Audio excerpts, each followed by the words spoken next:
Hey, welcome back to Hustle to Harmony. Today we have a very special guest. We are going to talk about how you can amplify your voice to be seen and heard more. So we have to do less of the back end work on our own end. We are meeting with Umar. Thank you so much for joining us. He is a camera confidence coach with 25 years of public speaking experience. He helps coaches and experts go from camera shy to commanding authority on camera so their expertise shines through every time they hit record. And I have to say, I did have a session with Umar and it was fantastic. Even as I was just reading that, I was like, oh, here's my 3 points. I'm talking too fast again.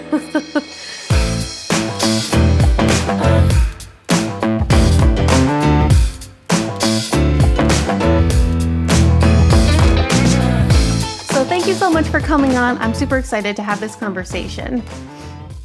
Well, you're welcome. I'm so glad to be on your podcast. I've heard such good things about it, and I knew I just had to be on after we had our coaching session. Yeah, it was super cool. So you helped me. I'm from New Jersey. We talk fast, and we have an inflection in our tone. Each section of New Jersey is a little bit different, but you worked me through some things where I'm able to now, even in real time when I'm speaking, remind myself, oh, take it down a notch, emphasize certain things.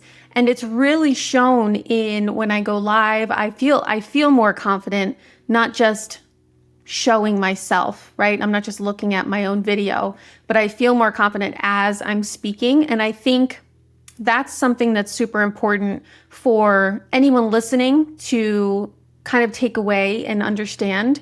If we can, don't give away the whole cow, right? But maybe dive into a little bit of what it means to be confident on camera instead of like a scattered chihuahua. Yeah, I think what you just said is great, and I can see it in action just as I'm hearing you speak. You're slowing down, you're using those pauses, you're adding the emphasis where it needs to be added. And the thing is, before you can even get into the techniques, what I do is I start from the mindset side of things first, because I like to think of camera confidence as a balancing act between mindset and the camera confidence techniques that you'd implement. So here's the thing, if your mindset is not in order, if you don't understand what do I bring to the table, what's special about me, why should people listen to me, what's so special about what I do, what makes me unique, what makes me different. If you don't know this like the back of your hand, then anytime you go on camera, anytime you're on a sales call, anytime you're on a webinar, or whatever piece of content you're filming, you're not going to have that level of confidence and conviction in the words that you're saying. And the reason is, it all comes down to understanding why you do what you do. And once you have that in place, then it's so easy to just use the 3 techniques that I outline on every single coaching call with one-on-one clients, which comes down to the first minimum bare bones step, which is to slow down. And like you said, in New Jersey, you guys like to talk really fast. And sometimes it can be a bit awkward trying to slow down, and it's like you're trying to fight against yourself or your nature. And that's the thing. It's what I like to do is not fight against your natural proclivities or your natural sort of sense of self. What I like to do is find the balance where you can use these techniques and amplify your own personality and amplify your own presence. So you're not trying to be like someone else, or you're not trying to copy someone else, but you're taking who you are and amplifying that by combining it with those techniques that I teach. Yeah. Yeah, you said something really important too. And I think it's important for everybody to understand speaking well isn't just for reels and going live and webinars. It's for your sales calls to show the confidence, to understand who you are inside and what you're offering, and to convey that, not just know it in the back of your head, but verbally and physically convey that to other people. It's really, really important to have that as part of your toolkit. So I think that's something that people need to take away. Because the problem is, you made a great point there, because you might be on a sales call and you might be sitting virtually across from another business owner or a CEO or somebody who's like an executive, and you're nervous thinking, oh, this guy's got all of this pedigree and he's so accomplished. Oh, I hope maybe he can see me in a positive light or see that I bring some sort of value. But the thing is, all it takes is to understand that there's a reason he's on this call right now, and the reason is because you bring something to the table. You have something of value. So once you take that in and understand it deep into your core, then you'll be at the point where you can confidently, on sales calls, show off your expertise, show off your authority, show off exactly why they should hire you over the competition. Because we're never on our own when we're doing this. We're never in a vacuum. The thing is, we are surrounded by people of all sorts who are competing against us every single day. And when we realize, I don't need to compete with anybody because nobody can be me. There is no other Joanna. There's no other Umar. And the reason is because each of us have our own flair in what we bring to the table. And once we really do understand that, then we'll be at the point where we can actually make a difference in everything we're doing. And the way we show up is totally transformed. Yeah. I went to a networking meeting. I'm in the Dallas-Fort Worth area. There's a lot of football players, a lot of money in the area. Like Jerry Jones is the owner of the Dallas Cowboys, and you'll see him out and about at a steakhouse. Like they're everywhere. So I went to a networking meeting, and it was 7- and 8-figure business owners, and there were some former football players, and it was enough to like shrink you a little bit, knowing that these people are so wildly successful. But then what you just said, stepping into nobody does what I do in the way that I do it. And they're all going to want to talk to me to figure out what it is that I'm doing to help make them better. And it was a calming experience to just throw your shoulders back, walk in, smile at people, and hey, how are you? It's definitely something that people need to take into account. Is you are the only you, and there's nobody else that's going to be able to do what you do, even if you have the same business. You do things differently than somebody else does. The way you talk, the way you react, Exactly, because nobody could just come in and be you. And here's the thing, it doesn't matter how much any of those baseball players, or whether in the NFL or whatever they are in, the thing is, no, for example, if the way I would approach it is without demeaning anybody or talking down to anybody, no matter who they are, the way I would approach it is to see them as this. They might be the best, let's say, the best guy at football in the world, but at the end of the day, they are nowhere near where I may be as a public speaker. They don't have those 25 years of public speaking experience. They don't have that experience of coaching people on public speaking and camera confidence and taking to the point where they are freezing up on camera. They're not using those techniques, right, that are going to give them the authority and conviction when they're speaking. They don't have whatever they have in their own league or their own, or whatever they're doing, is nowhere near what I'm doing. And it's the same way with you when you're helping people get a minimum of just 10 hours back. That's a bare minimum. It doesn't matter how good they are at football. They could never do that. You would need to be the person that they come to do that. That's how great you are. And that when you understand how great you are, and you don't need to downplay yourself, it doesn't matter how much of an amazing person you, and there's actually one other point as well, which is more of a public speaking tip, I suppose, or just general communication. But what I've noticed is when it comes to folks who are really high achievers, folks who are known, who are celebrities, the less you look at them, or the less you act like a fan, and the more you act like a friend or somebody who doesn't even really care in terms of all the achievements they've achieved. If all you do is just look at them as just another human, they'll actually be more inclined to connect with you than somebody who runs up to them and says, hey, can you, hey, Tom Brady, can you, write this on my arm, or I've got a cast on, if they've got cast, can you sign my arm, can you give me an autograph? If you approach them from a different angle, oh, hey, Tom Brady, if you approach it from an angle of just, I don't care who this guy is, they're going to look at you as somebody who's not trying to get their attention, who's not trying to get something from them. You're just another regular guy, and he's just another regular guy, or another regular girl. That's the way, if you approach everything with that mindset, and it's the same thing on sales calls. If you look at that other person as just another person, they still, they're not pooping rainbows, or they're not like a unicorn with all this, what's that, fairy dust coming out of their arse every time they're on the shutter. I don't know if I can swear on the podcast, on this podcast. I mean, I probably do. But if you look at somebody across the Zoom call as somebody who's, they fart as well. This is going in the wrong direction. You know what? That's the thing. I've said that my whole life. Like, they still have to sit on the toilet. I've always said that. That's so funny that you brought that up. Well, there you go. See, the great minds think alike, right? Yeah, that's hilarious. So just like you think you have to do that.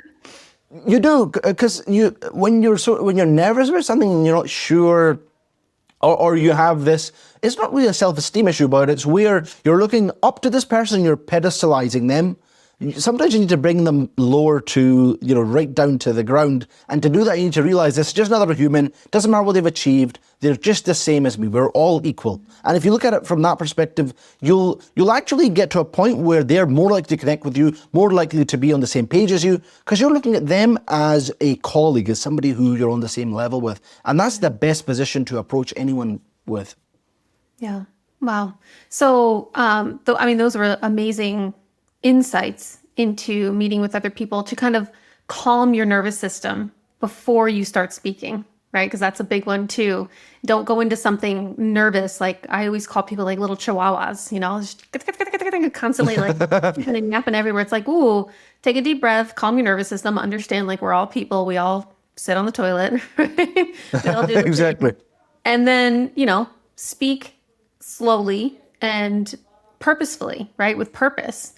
Instead of just going off at the mouth. And sometimes that means we have to rehearse things, right? Sometimes we have to say over and over again, this is who I am, this is what I do, this is how I help people. So that way it becomes second nature when we say it. I've been in rooms where people will rattle it off like they've said it 100,000 times, and other people pick up their phone and they read something ChatGPT wrote for them. Which one do you think has the better standard of who I'm going to trust, right? Like, absolutely. Once you know really intrinsically who you are and what you do, it makes things so much easier. Exactly. Yeah. The thing is, you hit the nail on the head there, where you said you might even need to rehearse things. And that's the thing. It comes down to how you're rehearsing it. So there's two ways to do it. For example, when it comes to my experience that I have as a public speaker or camera conference coach, if I approach it as somebody, if I try and learn the fact, I've got 25 years of public speaking experience, I'm a camera coach, I've got these results for a client. If I try and take it from that point of view where I'm trying to remember it, it's going to come across as rehearsed. But if I try and know it to my core, if I try and understand, what does this actually mean? So the 25 years of public speaking experience, what does that mean? That means I'm incredibly experienced. I've used that in daily life. I've used it in multiple scenarios, in sales, to get a sales gig, in getting into the internet marketing industry. There's all these things that I've used to get it into. Now, that doesn't sound rehearsed when I say it, because it's not something, I haven't remembered it like a list that I'm ticking off. I've remembered it as a number of things that I've done, and it's not in a specific order or a sequence, because when it comes to storytelling and when you're telling a story, a lot of the time, what we're told, even as when we're writing copy, for example, copywriting, when it comes to a copywriting principle, if you're telling a story, you don't actually start from the beginning. What you do is you start right in the middle of the action. So you say, I got T-boned, I got hit, my car was hit, I flew out of my seat, almost hit the window at the same time, at the dash, and what happened next? I looked around and people were running towards me. So instead of saying I was driving back home, I started right in the middle of action. So if you can start stories with, and this goes more than just public speaking or camera confidence, because there's a lot more that goes into it. But to sum it up, you hit the nail on the head, because stories, if we just have a couple of stories that we know that will separate us from everybody else, that we can tell on sales calls, that we can mention on reels, that we can mention on webinars, that we can mention in any piece of content that we do and we can relate back to it, that will get us to a place where now we can tell any story at any time, no matter where we are, and it will relate to people and it won't sound rehearsed. Yeah. Yeah. I know when I met you a couple years back, we were at a conference and I remember you got up and spoke on the microphone. You might have answered a question or something and everybody was like, "Oh my goodness," right? Like your voice was just magnetic. And then afterwards we were standing kind of in a circle, just all hanging out, and somebody asked you just start talking, say something, we'll record it. And you just off the cuff were just like boom, boom, boom, boom, boom. And everybody was like, "Oh my gosh, this was amazing." So I've only known you to be very good at speaking and speaking well and speaking confidently. Do you have a time where like you fumbled the ball a little bit? I want to show people that you survive. Right? Absolutely, of course. So here's one thing I remember. There was a time almost 10 years ago when I was actually in college or university, as we call it here. And the thing is, I was actually interviewing for BlackRock. So I was going to be a software engineer at BlackRock. And it was a funny story because it started out, I applied for the internship at the last minute. And on Monday, so that was Friday night that I applied. On Monday, all of a sudden I get this email. "Oh, you know what? We found an opportunity that's even better for you at our company. It's going to be in Edinburgh, which is the capital of Scotland. And I live in Glasgow, which is about an hour away. So just come in for the interview and see what happens." So I went to the interview, I spoke to the people, and what's crazy is I realized I just managed to get my foot in the door, but I was surrounded by people who were working at some of the biggest companies. One guy, in fact, was working for IBM, and guess what he did? He took a day off. He told his manager he was going on holiday, and then he came for an interview at BlackRock. So here I was, just sitting in the interview room, talking to other folks who were also getting interviewed, realizing I'm at a point where I've got a special opportunity in my hands here. But at that point, what happened was it really got to my head. I was nervous. I had people here from the best universities in the whole of the UK. And I was surrounded by all these people. And I realized it wasn't just me. I was surrounded by all these talented people. So when I got to the interview, here's what happened. I actually had some stories to tell them related to why they should hire me. But here's the thing. I had actually rehearsed what I was going to say. So I didn't do what I do now, which is try to understand it to my core and really take it all in. I just tried to remember it like I was ticking things off on a list. So I as I started speaking, I was ticking this off. Yep, I've said that. Mentally, I was ticking each single box as I spoke. And at the end, the feedback they had for me was, "You answered the questions really well. You said what needed to be said, but it just sounded like you were just reading off a sheet of paper and you were just ticking things off as you went along." And that really seeped into me how much of an impact it has when you rehearse things versus knowing what you're saying and really understanding because it's not so easy to put it into words, but there's a big difference between practicing what you're saying and really taking it all in. And the way to do it is to simplify it. Rehearsing is just reading what you're going to say on a piece of paper and remembering it, like you're trying to remember an essay for school or trying to remember something for an exam. But knowing it is totally different, because what you want to do is there's a lot of introspection that happens when you want to know something. What happens is you read it, but you don't read it to remember, you read it to understand. What does this mean? So if I'm Joanna and I've helped people get 10 hours back, and that's just a minimum, what does that mean? So what does it mean that they get 10 hours back? What does it mean for their life? Then you go on to say, okay, so my best client case studies. What did those case studies help them do? And in turn, not just help the person I was working with, but their entire company, their employees, their family. Did they get more time back with their family? Did they get a control of all their employees and all the costs and the way they were systematizing everything?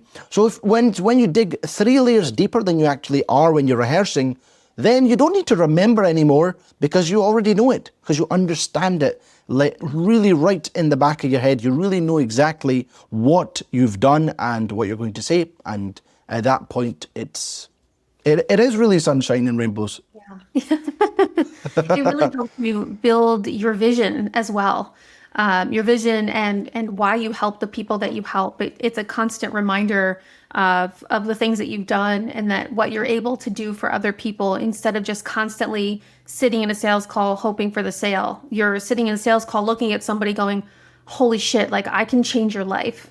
And having coming from that place is totally different than coming from the I'm going to take your money.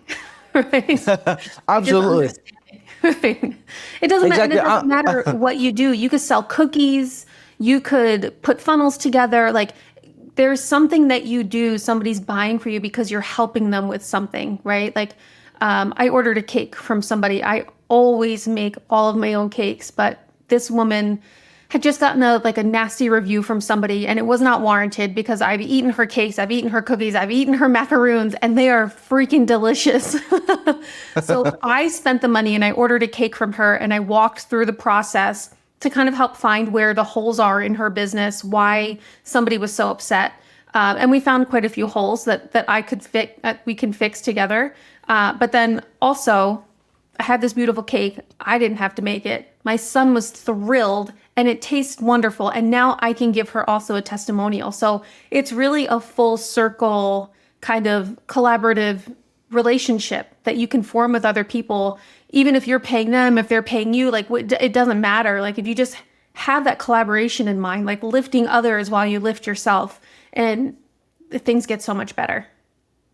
Really. Absolutely. I love what you said about collaboration there, because a lot of the times, many of us are just thinking about ourselves and what we can get out of something, where it's very transactional. There's no long-term thinking behind it. But if we can understand that I might be on the sales, and there's one more thing that comes up a lot that I notice is that I noticed in some calls recently that I've had with one-on-one clients, which is that they were always worried, what if I mess this up? What if I don't get this right? What if I don't do this? But here's the thing. I told each one of those individuals, instead of looking at the end result or worrying about what's going to happen in the end, what they should ask themselves is, did I give it my all? Did I give it my best? And without being a perfectionist, did I try to perfect what I was doing as much as possible? Did I perfect the whole process of what I was doing? Did I really give it my all to each customer? Did I do my best to give as much value as I can where it was warranted? And if you can answer yes to all those questions, then you'll get all the money in the world anyway. But if you approach it with the perspective of how much money can I get out of each customer, how many clients can I get, and how can I get them to give me the most they can, or how can I get the most out of each one, what you're going to be in a position of is looking at them and what you can get out of them. But that's the wrong way to look at it, because it's counterintuitive. But the more you look into yourself and you more look inwards and see, what am I doing? What's working for me? And how can I help the other person achieve the same thing? How can I help them achieve their goals so I can achieve mine? That's all it is. Because it's the same thing when it comes to anything we do. We just need to look at what the other person can get to get what we want. Yeah. It reminds me of, do you know what Chewy is? It's a dog food company. People order it and the food comes to the door. Oh, yeah. I've heard of Chewy. Yeah, Okay. sure. So it's a monthly subscription. People's dogs pass away. You're not thinking about your subscription. And 2-3 weeks later, you get this box in the mail with dog food in it. So it was a recurring issue, clearly, because people's dogs pass away. So Chewy, whenever somebody calls to cancel the subscription, they give them their money back. They tell them to donate the food because they can't take it back. And then 2 days later, they send flowers and a card. It costs them more money to do that, but dog people get dogs. And you bet that they're going to go back with Chewy and have the dog food delivered again, right? They found the hole in the system, right? Because it's, how are they going to know when someone's dog passes away, right? So they found the hole in the system, and they figured out a way to work with people in a human way to make them feel really good. And that's all we have to do, is we have to find the hole in the system where we're not being human, or where we can be more human to help other people. Absolutely. And that's amazing what they're doing, because they didn't think of it in the sense of how can we get the most money out of this? How can we improve our top line revenue? How can we get these numbers up? What they're thinking is, these dog owners are going through something that's so traumatic. It's so traumatic to see a dog that you have probably grown up with as a puppy to then the point where they're so old and now they're ready to pass away. And they turn that moment into something that will stay with that owner for forever. They'll always remember Chewy as the folks who were in their corner when they needed it the most. Yeah. Yeah, it's amazing. And a lot of companies do different things like that. It's just that's the one that means that I know that I understand. Like, I don't have a dog, but I know people that do, and they're like their children. So, and it's a very good example of showing like how we can think outside the box and go above and beyond for the people that we work with, that we talk with. And again, being a little bit more human, you know? And you're right, because a lot of pet owners, and especially dog owners, will call themselves cat mom and cat dogs. Sorry, dog mom and dog dad or whatever. I thought, or is it just cats? Okay, I'm preaching to the choir here. Yeah. Well, either case, the thing is, they take this really seriously either way, whether it's they're fans of cats or dogs, the animal pets in general. So they really tapped into that, and another thing comes into that is knowing your customer. So if you actually valued your customer so much that you looked into what's going on, why they're cancelling, and not necessarily with the purpose of, oh, how can I fix this to get more out of them, but in the sense of how can I help them cross that bridge and get over what's going on with them. If you come at it from that perspective, you're just going to get so much more out of it, and you'll be able to create that connection that you might not have created otherwise. It goes back to what you were saying about knowing the person that you're talking to, knowing your ideal client, knowing the people that you're in the room with, and really being able to cater your voice and your actions towards them. It's like, I'm sure if we looked up their mission and their vision, it would be geared towards a loving pet home, you know, and making people comfortable and blah, blah, blah, all that kind of stuff. I've never looked it up, but just being really involved with who you are and the purpose that you're doing. And again, the confidence is going to come through once you're really, really comfortable with that. Yeah. Sounds like a lot of dog owners will have something to say about two people who don't own dogs, talking about dogs. I've had so many dogs growing up. Number one, they're a lot of work. It's like having a child for 17, 18. How long do they live? Wow. Like forever. There's no medical insurance for them. We vacation a lot. And what am I going to do with a dog? I can't take it with me. You know, we have kids. Those are our wild animals. You already have kids, so you don't need dogs in place of them. We're good. Maybe in retirement, I'll get a dog if I'm lonely, but I don't think that's not me, you know. What would your favorite breed be then? It's a Cane Corso. It's the Okay. Italian Mastiff. Yeah. I love those dogs so much. They're beautiful. Oh, They nice. look like giant pit bulls. Oh, okay. I get you. What you mean. I thought you were going to be a fan of, what is that breed? It was big on TikTok a while back, wasn't it? They're talking about men who are just like that breed as well. It's not coming to me. Golden Retrievers. Yes, golden retrievers. There you go. Oh gosh, no, I'm not no. I've had friends that had Golden Retrievers. They are high energy dogs, and I'm not. Well, that's not a match made in heaven then, is it? No. No, yeah, I don't know. Dogs are sweet, but I love other people's dogs. We'll leave it at that. Why does that remind me of dinks? They love other people's kids, but they just don't love they don't love that for themselves. I love that for you, not for me though. You have fun with, scooping up poop in your hand. I'm over that stage of life. I don't need that right now. Oh man. All right. So talk to me about if you had one tip to give somebody. So a lot of the people that watch this are either they do speaking gigs or they go on webinars, and everybody's always a little bit nervous. I think that's normal to be nervous. But if you had one tip to give anybody before they got on stage or before they got on a webinar, what would that be? So what I would say is to create a prep routine.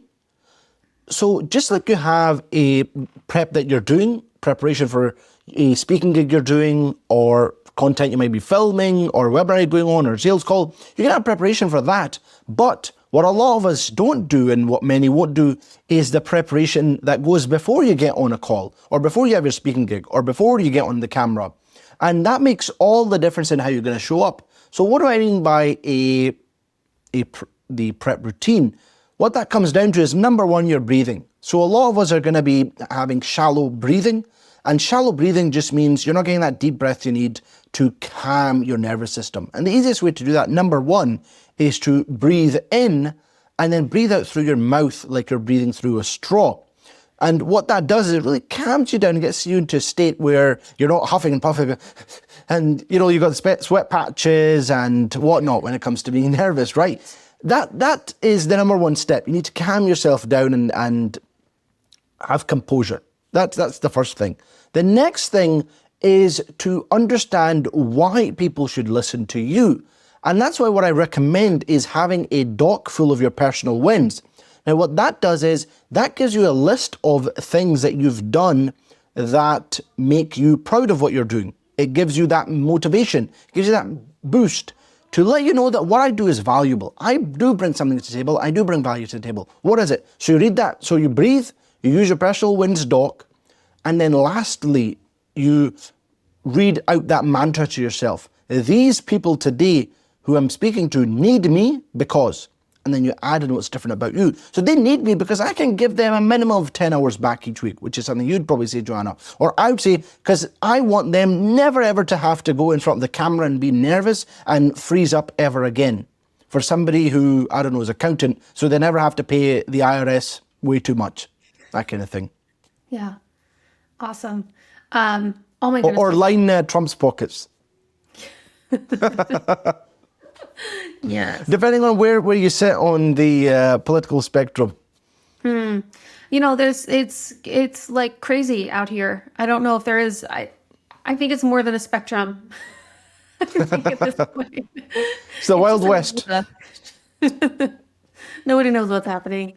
So a lot of times I'm studying neuroplasticity. I'm super, super obsessed with the brain and how we can rewire our thoughts and change the way things go. And our brain is very connected to patterns. So it notices patterns, and that's how things change, which is why if we're trying something new, we freak out and we don't want to do it because your brain is trying to keep you safe because it's new and we don't know what it is.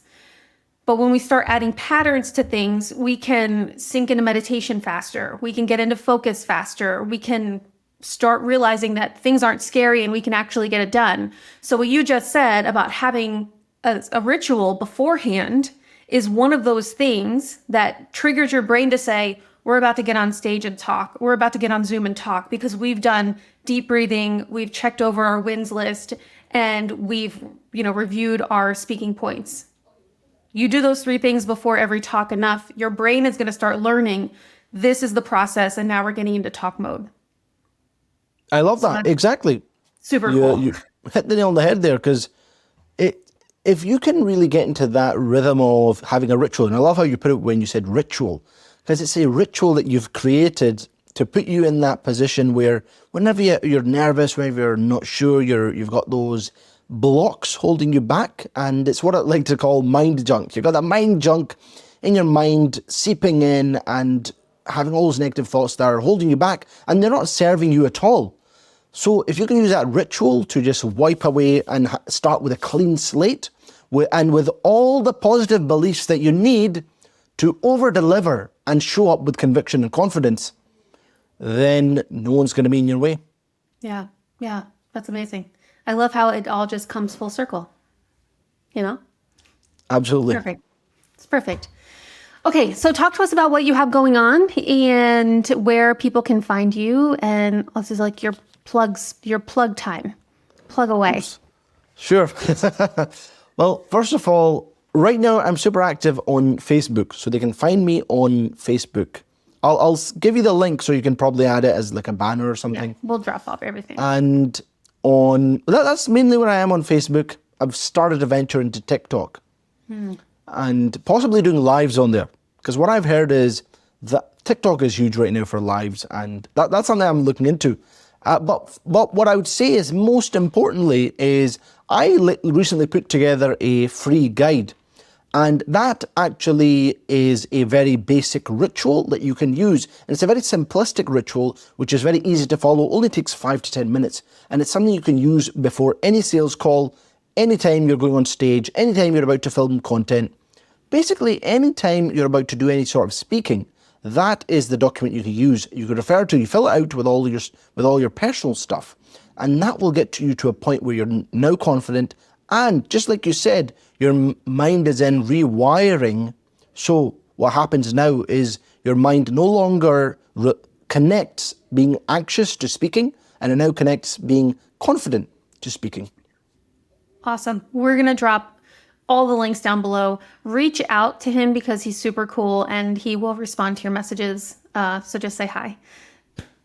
Anything else for anybody? Don't worry, I won't bite. No.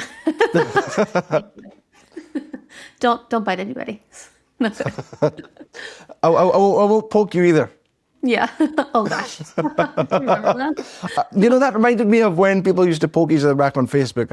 I don't know who came up with that idea. That was like when I first got on Facebook 16, 17 years ago. It was like you just poke people and I'm like, is that how we say hi on this thing? What's that? I don't do that in person. Why am I expected to do that online? That's funny. All right. Well, thank you so much for coming on. I really appreciate it. And there was so many good nuggets and tips inside this conversation that people are just going to take away. And you guys seriously download the freebie because Umar knows what he's talking about. Thank you so much, Joanna. It was a pleasure being on your podcast.